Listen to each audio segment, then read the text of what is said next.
Hello, you curious language learners. Welcome back to the Level Up English podcast. This is the place to come to practice your English language, learn about the British accent and culture with me, your host, Michael Lavers.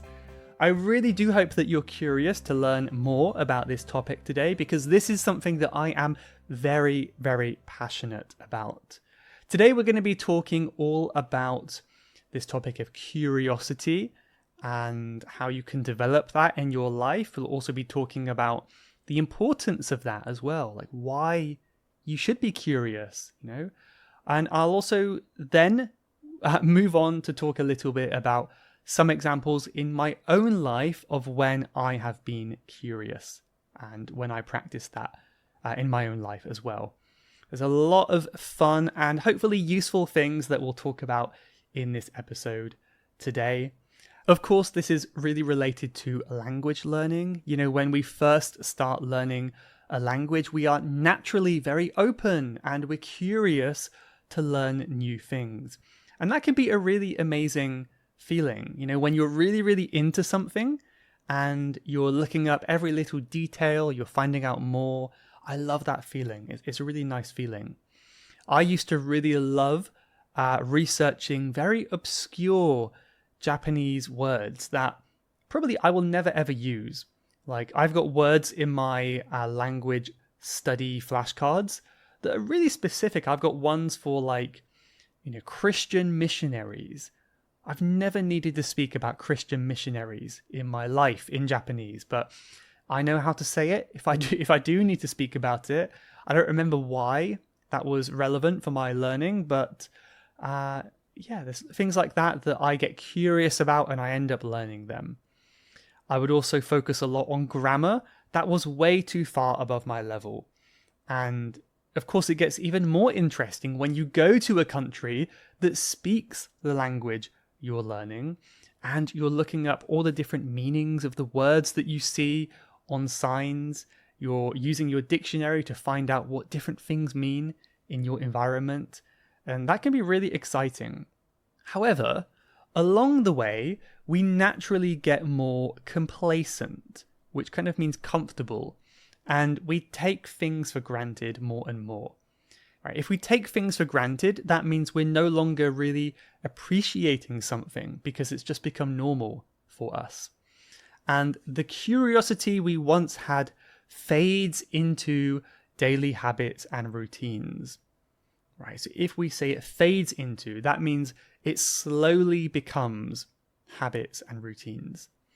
So maybe before you were very curious about new things, now you're just kind of going with your daily habits, your daily study routine, but you're not actually thinking so openly about new things. You're not being as active as you used to be in your learning. And I'm saying you a lot here. I'm really speaking from my own experience. I hope that what I am going through, what I have been through, will also be relevant to you as well. I have a feeling it will be. So just to summarize this short introduction, curiosity makes language learning so much more enjoyable, and it also helps you progress faster. And that is the idea behind today's episode. I suppose this comes from the idea that when you're having fun, you learn more efficiently as well. So if you're curious, you're having fun, you're learning efficiently. I probably should mention what this word means, because this whole topic, this whole episode is about really just one word. I think it's important that we clarify what this means. So curious is the adjective, curiosity is the noun. And if you are curious about something, it just means you're really interested and you want to know more. You're open to learning more about it, and you're asking these words like why, how, when, where. If you're asking these words, that means you're curious. You really want to know the answer to something. So I think we'll go first of all into the importance of being curious, why it's important. I think that's a good starting place for today. And I should also mention, I've already mentioned quite a few slightly advanced phrases and words like complacent, take for granted, fades into.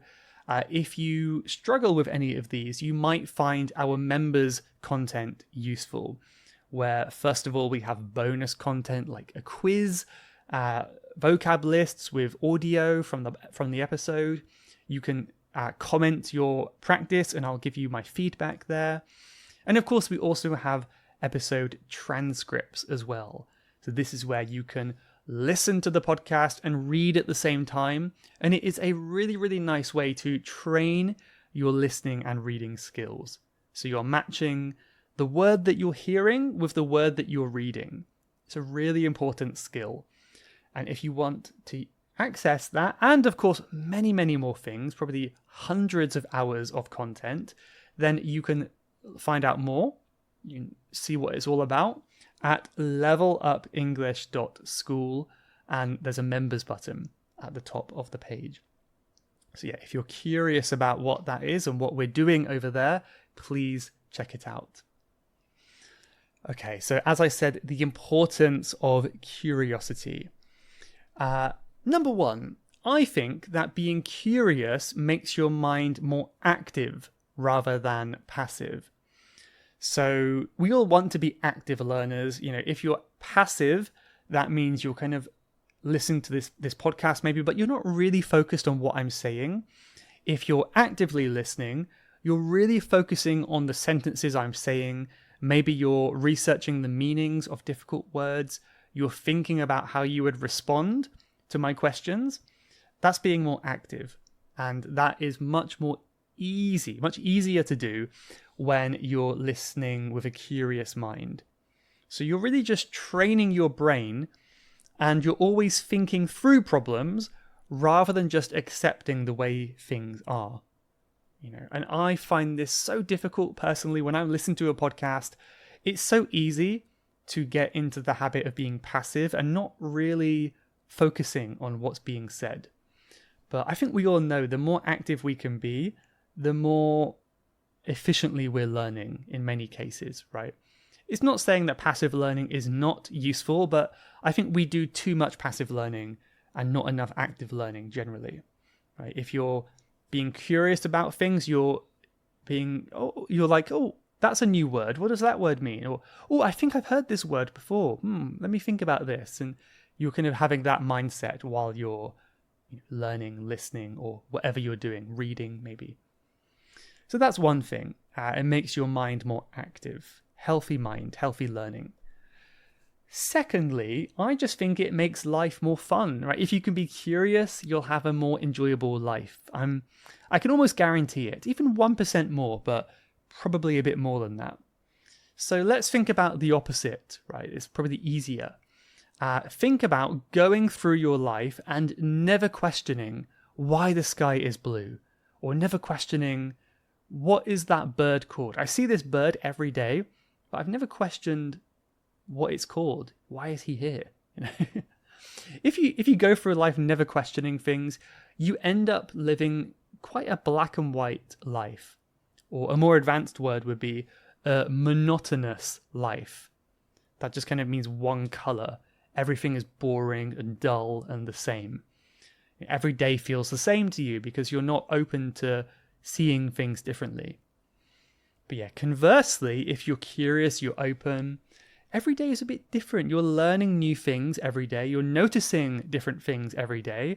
Let's try and get specific with this. You can maybe take the same walk every day to work, which, okay, maybe that's a bit boring, but the things that you encounter on your walk will not be the same. Maybe there will be new animals, new insects on the way, new people that you might get curious about. Maybe you don't really notice anything new. Maybe everything's the same, but you can move your attention, move your curiosity to different things. So on day one, you're looking around and you're looking at the trees. Oh, I've never noticed that tree before. I wonder what that tree is. I wonder how many years old it is. Maybe it's 100 years old. Wow. I wonder all the changes this tree has seen over the years. Right? That's one thing. And then the next day, you might look to your right and you're seeing all these old buildings. Like, wow, I've never noticed the roof of that building. It's like a really old Victorian style. Maybe that's an old building too. Wow, I wonder all the uses this building has had. You're getting very curious about things. And I guess you can just imagine how viewing life in this way can make things so much more enjoyable. You're questioning everything. Maybe a bit tiring if you do it every second of every day, but to make the habit of doing that can be quite nice. And I think the last thing that I'll mention, one benefit, is being curious can open up more opportunities. Right? And this can work in many ways. It could be with work, with jobs, job opportunities, for example, but the curious person will explore an unknown path. They'll go down a new place. They'll see new things. They'll say yes to new opportunities.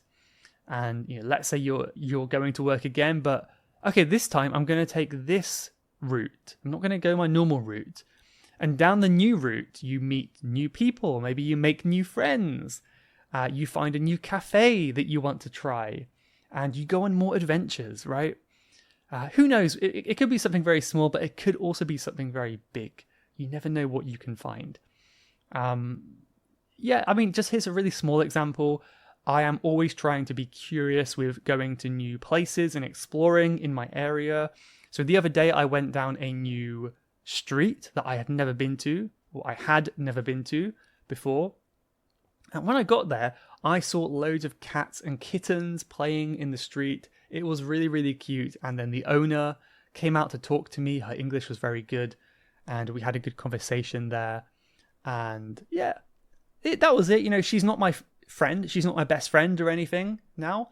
But it's a nice memory. I still think back a couple of weeks later now, and it's still a nice memory. So little things like that can make life a bit more interesting. And you never know what can happen. Conversely, imagine the person without curiosity. They take the same route to work every day. They never change anything. Their eyes are down, or maybe even worse, their eyes are staring at their phone, waiting for notifications, right? And not looking where they're going. Very annoying. Please don't do that. And this person never has any surprises. Their life merges into kind of one day. Was that Monday or Tuesday? I don't know, because they felt exactly the same. So even if your days look similar, you can make them feel quite different by being curious and open-minded. Really hope that made sense. Really hope that my point is coming across now a little bit. So I think for this next section, we'll talk about what you can do to be more curious. How can you invite more curiosity into your life? And these are just my ideas. So with everything I'm talking about today, please give me your ideas and experiences.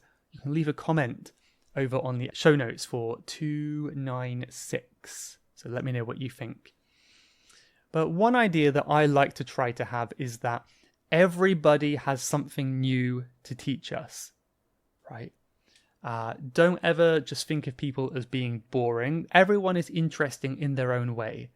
Again, this is something that it doesn't come naturally to me. I have to remind myself to think this way.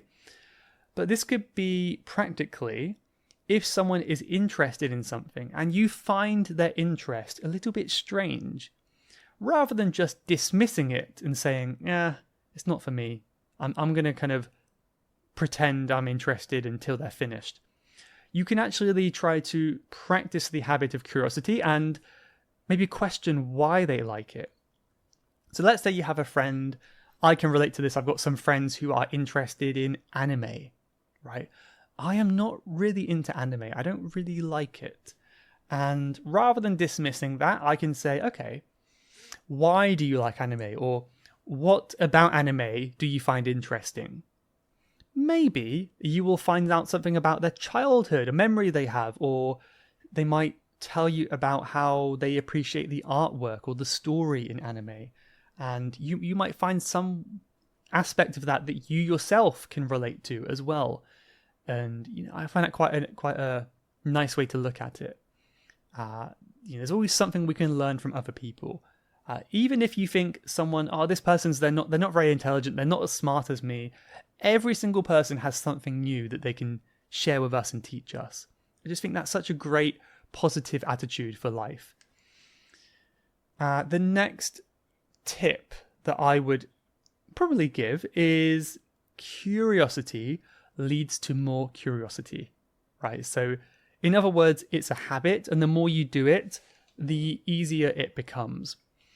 And I'll probably come back to this a little bit later, but the example that I have for myself is my identification app. So I have an app that identifies plants and animals and insects. And before using it, I wasn't really that interested in them. I might notice the same insects and animals every day, and I might go, okay, that's kind of interesting, but then I wouldn't really think more about it. But then one day I thought, actually, I didn't think. I think I heard someone saying how important it is to be connected with the world around you. They were talking about how we've lost that connection and that knowledge to the natural world, right? And I was kind of inspired by that speech or that line, and I decided to download this app. I know it's a bit weird, right? You're downloading an app to get in touch with nature, but I think it kind of works for me. And this app basically allows me to take a picture of an animal or plant and know the name and everything about it on the app, which is super useful for me, and it's really made me more curious about the animals by doing so. Before I wasn't that interested, but now I am learning the names, and I'm also noticing them more and more each day. So my being curious led to more curiosity as well. So yeah, that's one thing. Make it into a habit, I think, is my summary there. This kind of is linked to my first point here, but if you find yourself thinking, this is boring, stop yourself and look closer. I believe that nothing is boring if you pay close enough attention. If you're really paying attention, nothing is really that boring. So let's imagine you're waiting for your friend to finish shopping. They've gone into a shop looking for clothes. You don't want to do that. You think that's kind of boring, so you decided to wait in the park. This park is seemingly quite boring. There are no things to play with. You don't have any sports equipment. There's nothing to do. It's too hot to go running. You're just kind of sat there quite bored in the grass on the floor. So you could just sit there for 30 minutes, just twiddling your thumbs, which means playing with your thumbs, not knowing what to do, twiddling your thumbs, and that's not a nice way to spend 30 minutes. Or you can remember what Michael said in the episode and go, okay, let's get curious today. I'm going to try to really pay attention to something. It could be your own body. It could be your environment, sounds, sights, smells, tastes. I don't know what you're tasting there in the park, but could be. But let's say it's a sight. You've looked down in the grass and you've seen hundreds of ants, hundreds of little ants. And you look closer, they're all in a line. They're carrying small things back to their nest. And you're watching them, it's amazing. Wow, they're carrying such heavy objects compared to them. And they're all moving in a really organized way. I wonder where they live. How long is this trail of ants? And then time flies by, right? You're watching these ants for ages and you lose track of time. Maybe even when your friend gets back from shopping, you don't want to leave. You're like, no, I want to see what these ants get up to next. So that's just one random example of how it kind of depends on your perspective, right? You could be sat alone in a field with nothing to do, or you could be watching a whole new species of animal and their way of living in the grass below your feet, right? Very, very interesting. I also think it's important never to label a person as boring. I would always stop myself whenever I felt like I wanted to say, that person's really boring. Probably that's not true. It's just that I'm not listening carefully enough. Again, I think everyone has something interesting to share. And if you pay close enough attention to a person, you might hear things like secret interests they have. They might mention something about place they've traveled to before, and you see their eyes light up, and that means they're interested. And that's always really cool to see when someone is so passionate about a topic. So yeah, try to avoid labeling people as boring. I also think, I kind of mentioned this already, but try to make a habit out of it. So make a habit out of trying new things. Right? And this is so important because I guess a lot of us think we are born with our interests. We're born with what we're passionate about. But I think the truth is, if you never try anything new, you'll never really have any interests. You never, we have to try something new for the first time to know that we like it. There's no way that you know that you like skateboarding unless you try skateboarding, right? You might have an interest. You might see someone doing it and think, that looks really cool. But you don't really know for sure until you try it. And I had that myself. I really got into skateboarding and in my 20s, and I didn't really know. I just kind of thought one day, yeah, okay, I'll try that. I'll see if I like it. I tried it one day and I really, really liked it. So I think it's important to try new things and also make a habit of doing that too. It can open up so many new opportunities for you. So this is about getting curious about trying new things. And that can lead in so many different directions. And the final tip I think is quite creative. I'm quite proud of this one. And this is to relate your existing interests with the thing that you find perhaps not so interesting. I'll give a random example. Let's say that you're like me and you really love cats. You love cats, you want to spend all your time with cats because they're so cute and funny. But you're not so interested in Japan. The history of Japan, the culture, for some reason you're not interested. That's fine. But you kind of feel like you're missing out. There's a whole country. How can you dismiss a whole country? So, okay, let's try to develop your curiosity about Japan. So here we can start connecting them together. So start researching and looking up all cat-related things to Japan. If you do that, you might find out that there's a whole island of cats in the sea. Wow, it's a cat island in Japan. I never knew that. That's so interesting. Where did this come from? Maybe there's some historical reason. You can look into the history of this island and the current day situation. Like, are cats common in Japan? What's the most popular pet in Japan? And the more you can do that, the more you can link your interest to develop your curiosity about another topic as well. Hopefully that makes sense. I suppose I had that with podcasting as well. Like in the beginning, I wasn't really curious about podcasting, but I would listen to podcasts on different topics that I really loved.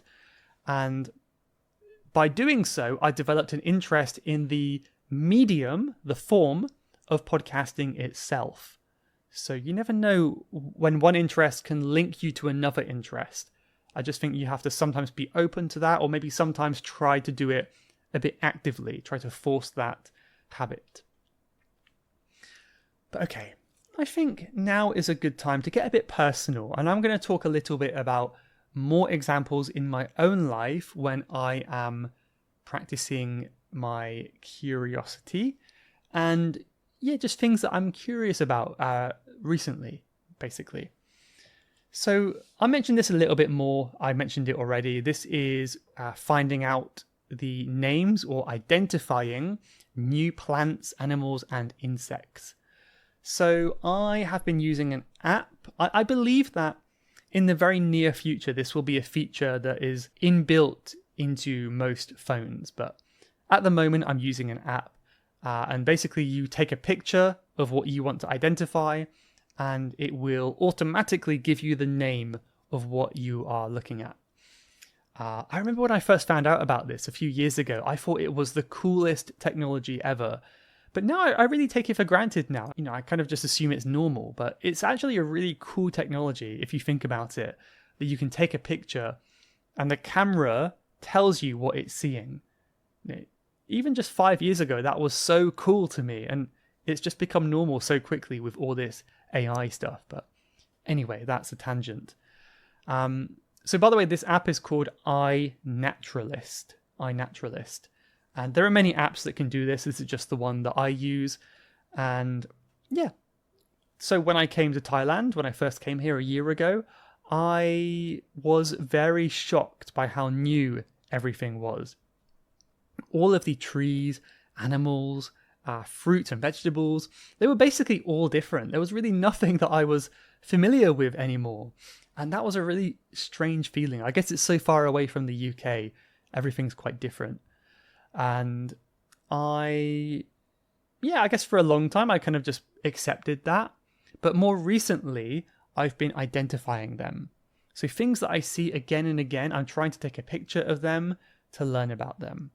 Yesterday, there's this tree that I've seen many times in Thailand. I think it's quite a popular one here. It might even be like a national plant of Thailand. I'm not really sure, but it was it's got very beautiful white flowers and big fruits that look a bit like avocados or really big limes maybe.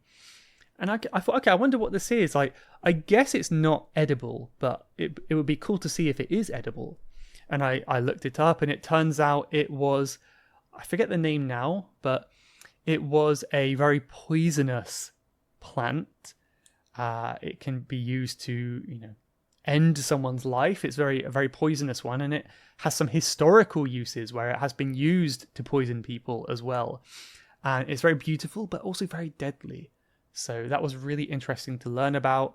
It might even be useful to learn about that, so I know I shouldn't interact with that plant, with that tree too much.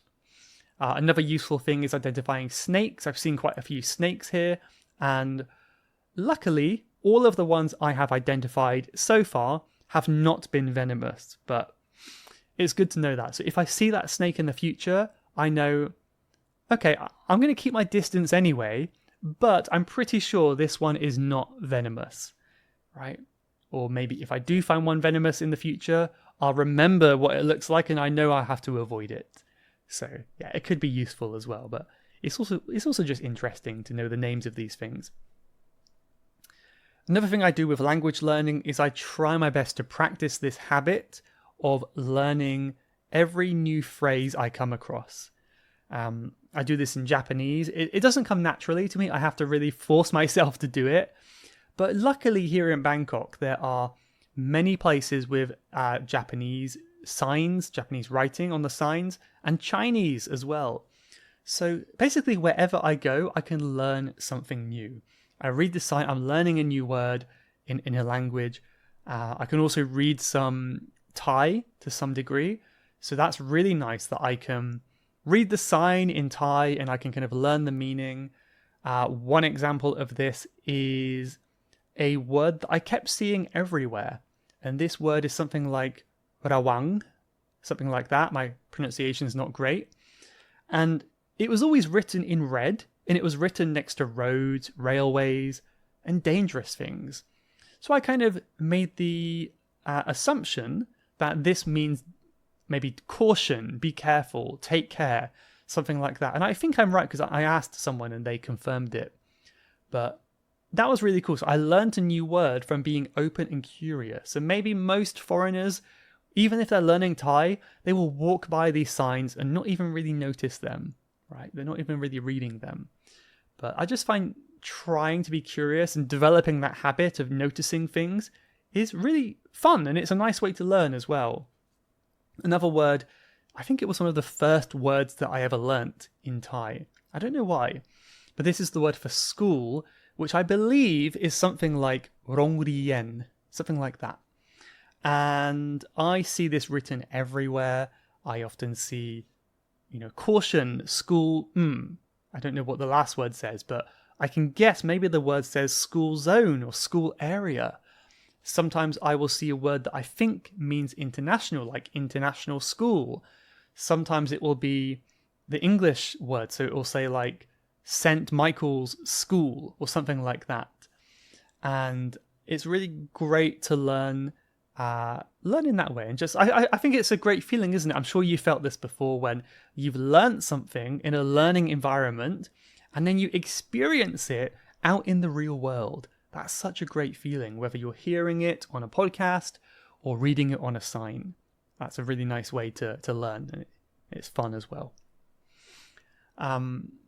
Another thing I try to do, I'm very curious about, is exploring new places. As strange as it might sound, I think exploring is maybe one of my favorite hobbies. Just walking around, finding out new places. I love doing that. You know, where others might just see a street. Okay, this street is the same as that street.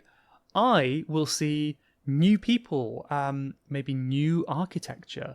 Like, oh, this building looks older than that building over there. History, maybe there's going to be some statue or sign about some history, and I can wonder what happened here in the past. And there's so much to learn if you open your eyes and get curious about where you are.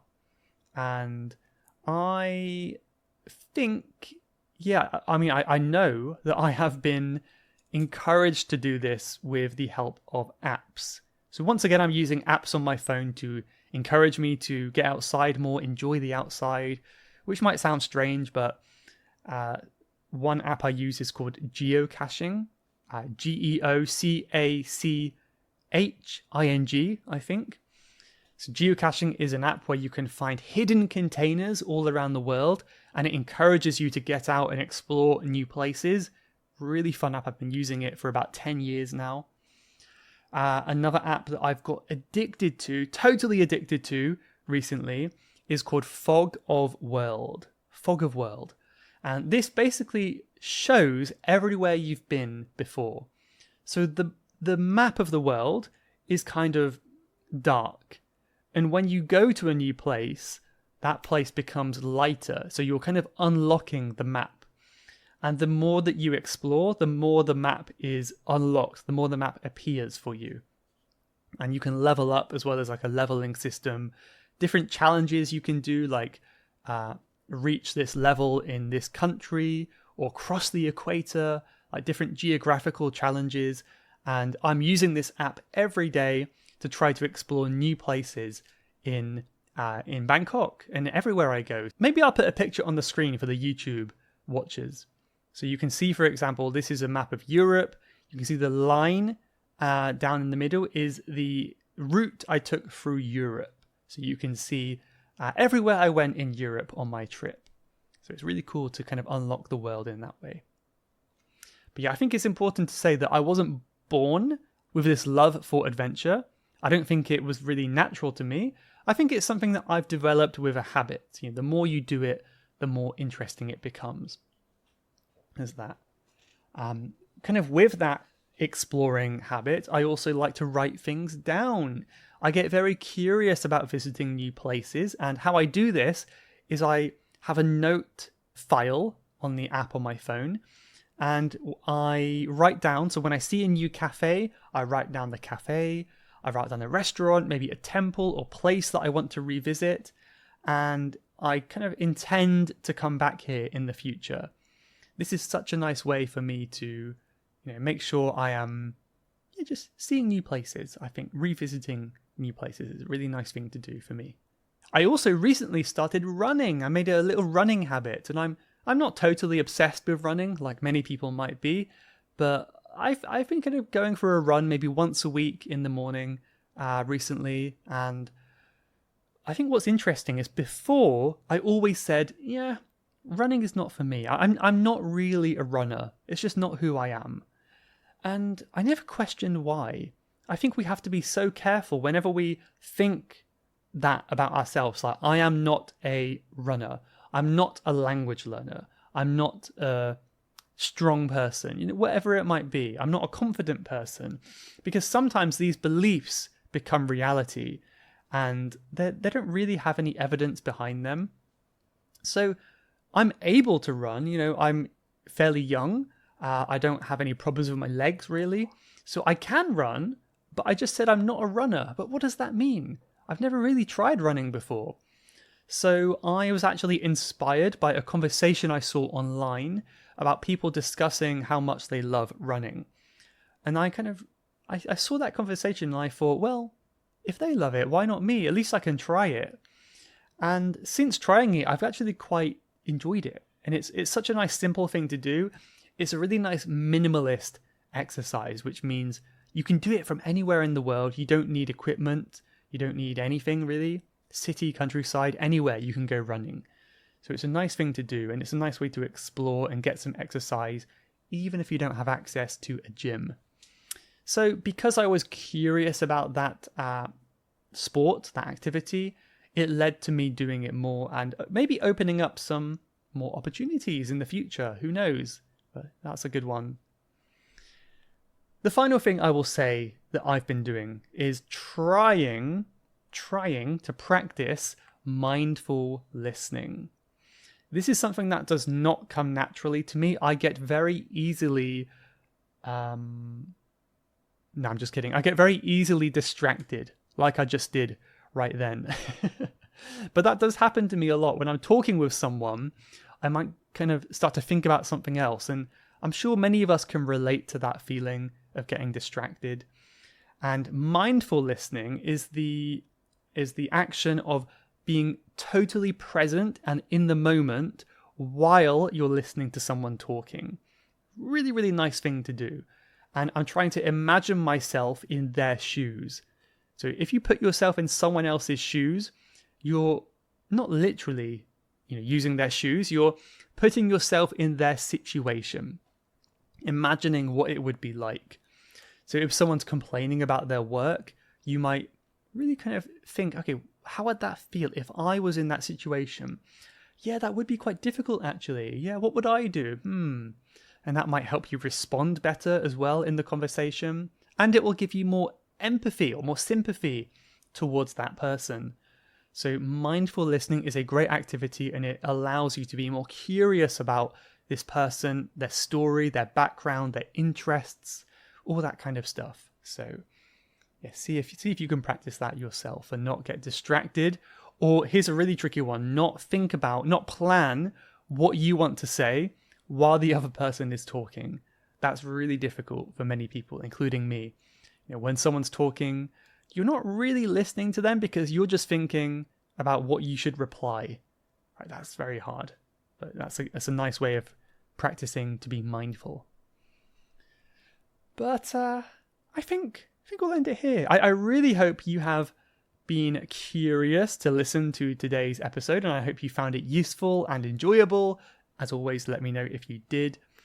But I am curious now to read some reviews.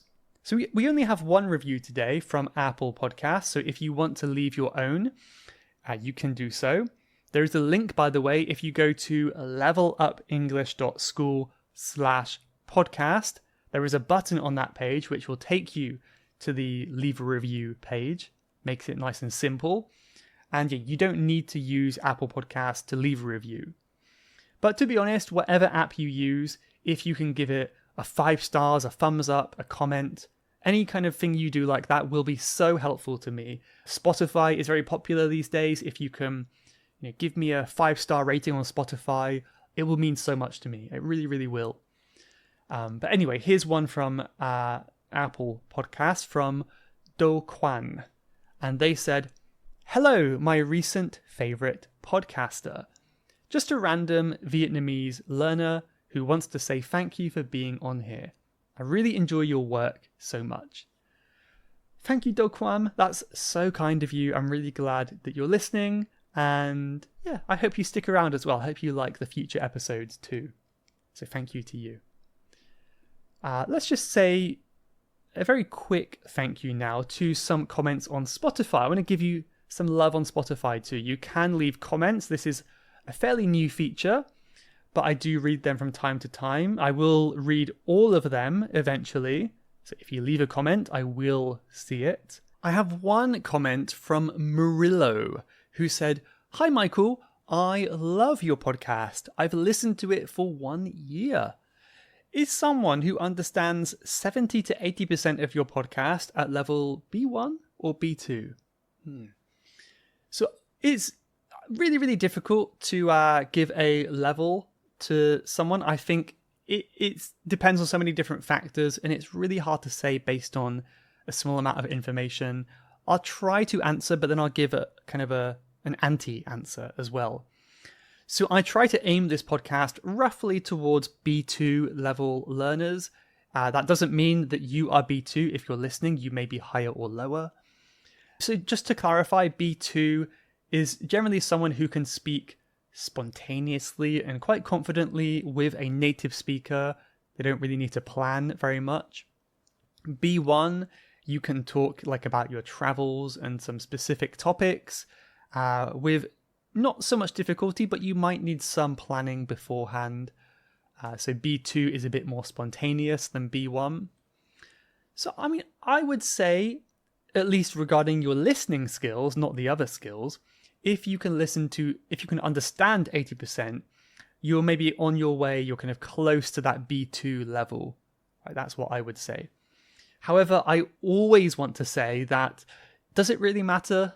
I really think it's important to be aware of this, because it may not be important, right? Whether you're B1 or B2, is that going to make a difference in your learning, right?